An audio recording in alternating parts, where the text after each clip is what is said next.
Coming up in home team weather, showers and storms continue across much of our state this afternoon, this evening. How long does the rain going to stick around? And how about the cooler air taking over later this week? Your forecast is coming up. A Tuscaloosa family is mourning the loss of their child who was hit and killed by a car. We have the latest on that investigation and see how there is a unique connection between Libyan leadership and the University of Alabama. We're glad you're with us this evening. I'm Terry Brewer. Lynn Brooks has the night off. Topping our news tonight, a Tuscaloosa family is mourning the loss of their child tonight after she was hit by a car. The details are in our top story at 5 o'clock. Tuscaloosa police say it happened around 6:30 Friday on 15th Street and 33rd Avenue. 4-year-old Zykel Williams was hit after she ran into the street, according to police.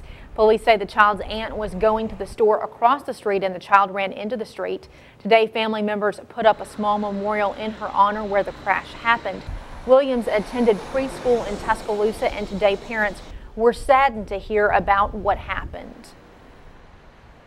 I was shocked, very shocked. My prayers go out to the family, and I'm sorry for their loss. It's just, I couldn't believe it when I heard it. The driver will not be charged because authorities determined she could not avoid hitting the child. Another crash in Tuscaloosa sent a woman to the hospital after a brick was thrown through her windshield. According to the Tuscaloosa Metro Homicide Unit, Captain Loyd Baker says it happened Sunday night around 9 o'clock on the southbound lane of 2059 near Keens Mill Road overpass. Baker said a woman and her 3 children were in the vehicle when a large brick was thrown from the overpass. She was hit in the chest and neck. She was taken to DCH Regional Medical Center for treatment. According to Baker, there were more objects thrown as well.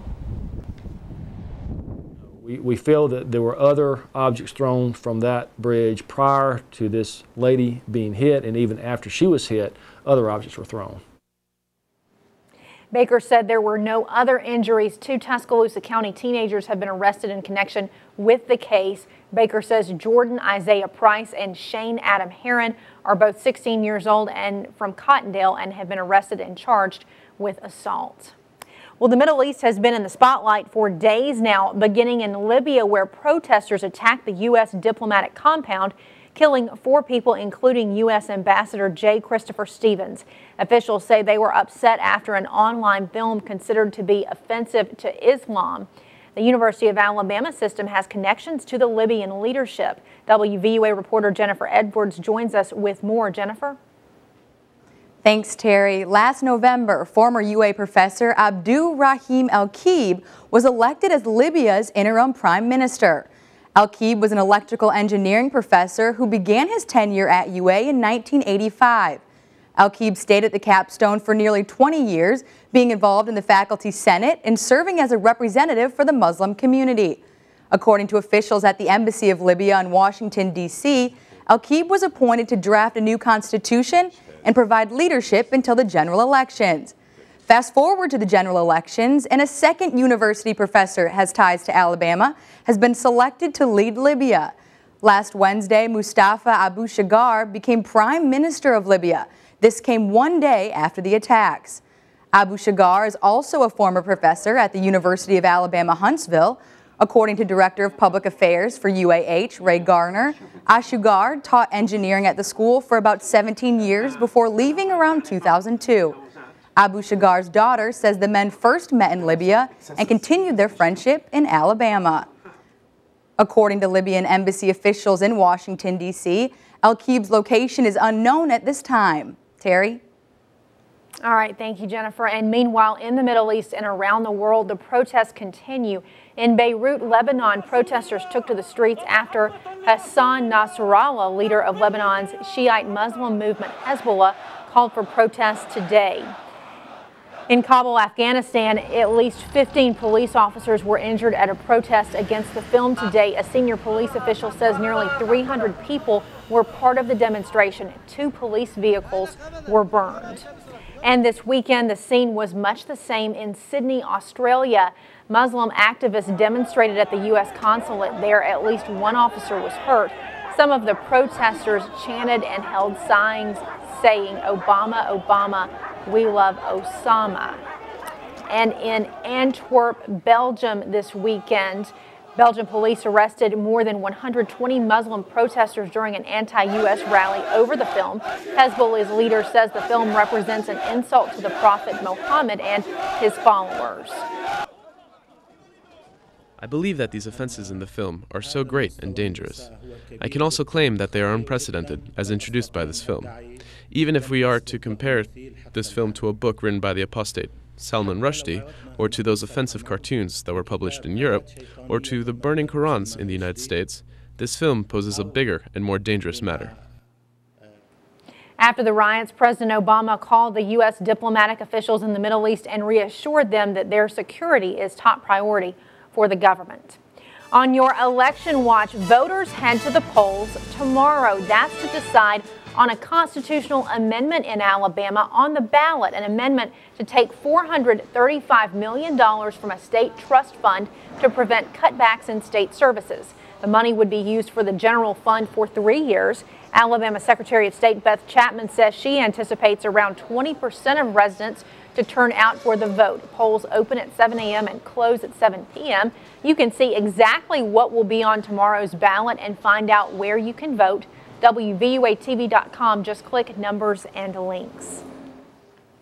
In Chicago, 350,000 students are still without teachers. It's going on week 2 for Chicago teachers on strike. This morning, Chicago Mayor Rahm Emanuel asked a state court to order the teachers back to work. However, the teachers union and school board did reach a tentative agreement over the weekend, but the union decided to continue with the strike until they can fully review the deal. Chicago has the nation's 3rd largest school district, and its teachers are among the highest paid in the country. Tomorrow marks the 1-year anniversary of the Occupy Wall Street protests. Demonstrations were planned in 30 cities across the world. A few hundred people gathered in New York's financial district this morning, where it all began a year ago today. Occupy Wall Street is a grassroots effort protesting what they call economic injustice.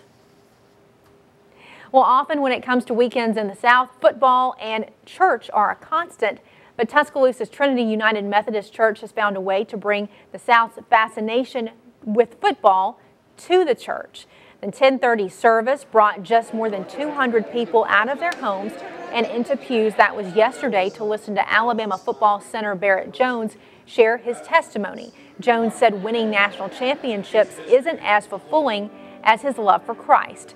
Trinity is continuing the theme of football and church each Monday afternoon with the new series, Faith in Football, which will have former and current Alabama football players speaking about their faith. Ashley Frazier believes this will attract more people to the church. If people hear, hey, someone who's one of the most important people on the football team is coming here to speak, then it gives us a better chance of having more people come to church and hear the word and possibly just start their own belief system. Trinity Church leaders say they're pleased with the success of the program so far. And speaking of football, Bama roasted the Hogs in Fayetteville with a shutout, 52-0. The shutout was the second straight for the Tide. Now this weekend, the Alabama Crimson Tide will play at Bryant-Denny Stadium. Bama will take on Florida Atlantic Owls this weekend. Kickoff is set for 4 p.m. There's a look right there at Bryant-Denny Stadium. That's where they will be playing that game. The game will be carried on pay-per-view. It will also be carried on the radio on Crimson Tide Sports Network. Coming up next, home team weather. A lot of rain out there today. The severe weather threat looking very small. In fact, it looks like just a lot of rain happening for the rest of the evening and tonight. When will the rain move out? Your forecast is straight ahead. Stick around. Salt is a pretty common seasoning we eat every day, but are kids eating too much? We'll take a look at that.